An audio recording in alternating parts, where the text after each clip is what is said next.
Hello friends, welcome back to Rama's hot plate. నేను మీ రమ. ఈరోజు recipe గోధుమ పిండితో గుంత పొంగనాలు చాలా బాగుంటాయి.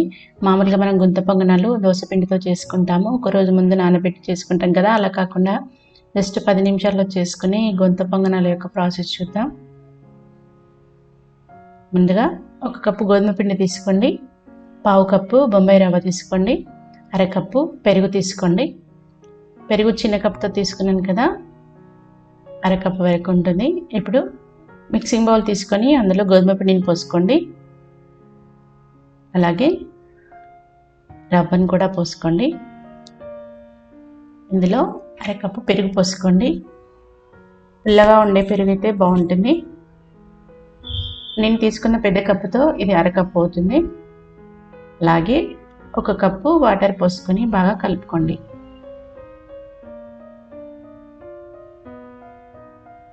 విధంగా స్పూన్తో మొత్తం మిక్స్ చేసుకోండి. పొంగనాలకు ఏ విధంగా కలుపుకుంటామో పిండిని అదే విధంగా కలుపుకోండి. ఇవన్నీ మిక్స్ చేసుకొని మూత పెట్టుకోండి. పిండి కన్సిస్టెన్సీ అనేది ఈ విధంగా ఉండాలి.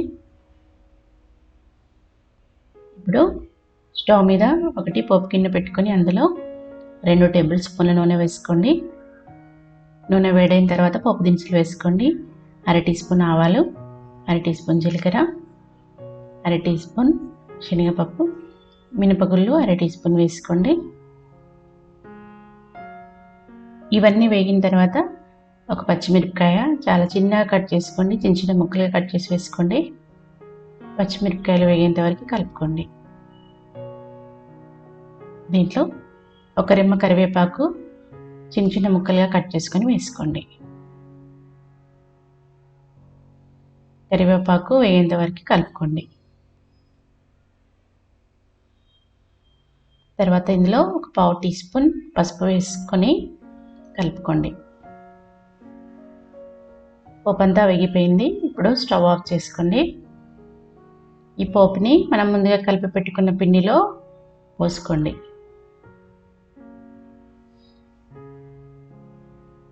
దీన్ని ఎక్కువ నానబెట్టాల్సిన అవసరం లేదు, పిండిని కలిపిన వెంటనే చేసుకోవచ్చు. ఇప్పుడు ఇందులో 1 మీడియం సైజు ఉల్లిపాయ తీసుకొని చిన్న చిన్న ముక్కలుగా కట్ చేసి వేసుకోండి. అలాగే 1 క్యారెట్ సన్నగా తురుముకొని వేసుకోండి. కొంచెం తరిగిన కొత్తిమీర వేసుకోండి. రుచికి సరిపడినంత ఉప్పు వేసుకోండి. ఇవన్నీ వేసిన తర్వాత 1/2 టీ స్పూన్ వంట సోడా వేసుకోండి. 1/2 టీ స్పూన్ వంట సోడా కంపల్సరీగా వేసుకోండి, అప్పుడైతేనే పొంగనాలు బాగా పొంగినట్టుగా వస్తాయి.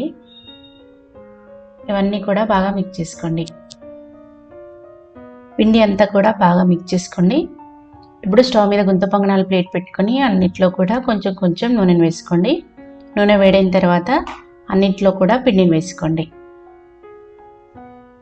బాగా నిండుగా వేయకండి, ఇవి ఉడికితే కొంచెం పొంగినట్టు వస్తాయి కాబట్టి అన్నిట్లో కూడా ఈ విధంగా ఫిల్ చేసుకోండి.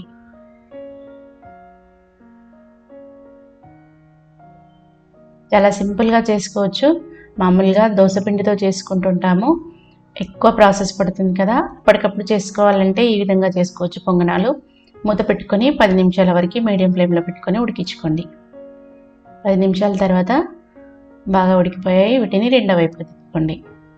ఒక స్పూన్ తీసుకొని రెండో వైపుకి టర్న్ చేసుకోండి. మీడియం ఫ్లేమ్లో పెట్టుకోండి, లోపల బాగా ఉడుకుతుంది. ఇలా అన్నిటిని కూడా స్పూన్ సహాయంతో రెండో వైపుకి తిప్పుకోండి. అన్నీ కూడా రెండో వైపుకి తిప్పిన తర్వాత మళ్ళీ ఒక 5 నిమిషాలు లో ఫ్లేమ్లో పెట్టుకొని ఉడికించుకోండి. 5 నిమిషాల తర్వాత తీసుకోండి.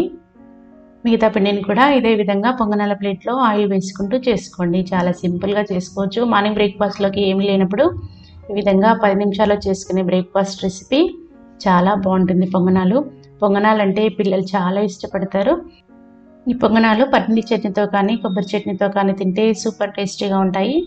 మీకు నచ్చింది అనుకుంటున్నాను. నచ్చితే తప్పకుండా ఒకసారి ట్రై చేసి మీ ఫీడ్బ్యాక్ని కమెంట్ సెక్షన్లో తెలియజేయండి. ఇలాంటి కొత్త కొత్త వెరైటీ రెసిపీస్ కోసం మన రమాస్ హాట్ ప్లేట్ని తప్పకుండా సబ్స్క్రైబ్ చేయండి. సబ్స్క్రైబ్ చేసిన వెంటనే మీకు నోటిఫికేషన్స్ అన్నీ కూడా వస్తుంటాయి. వెంటనే మా వీడియోస్ అన్నింటినీ కూడా చూడొచ్చు. Thank you for watching. Bye everyone.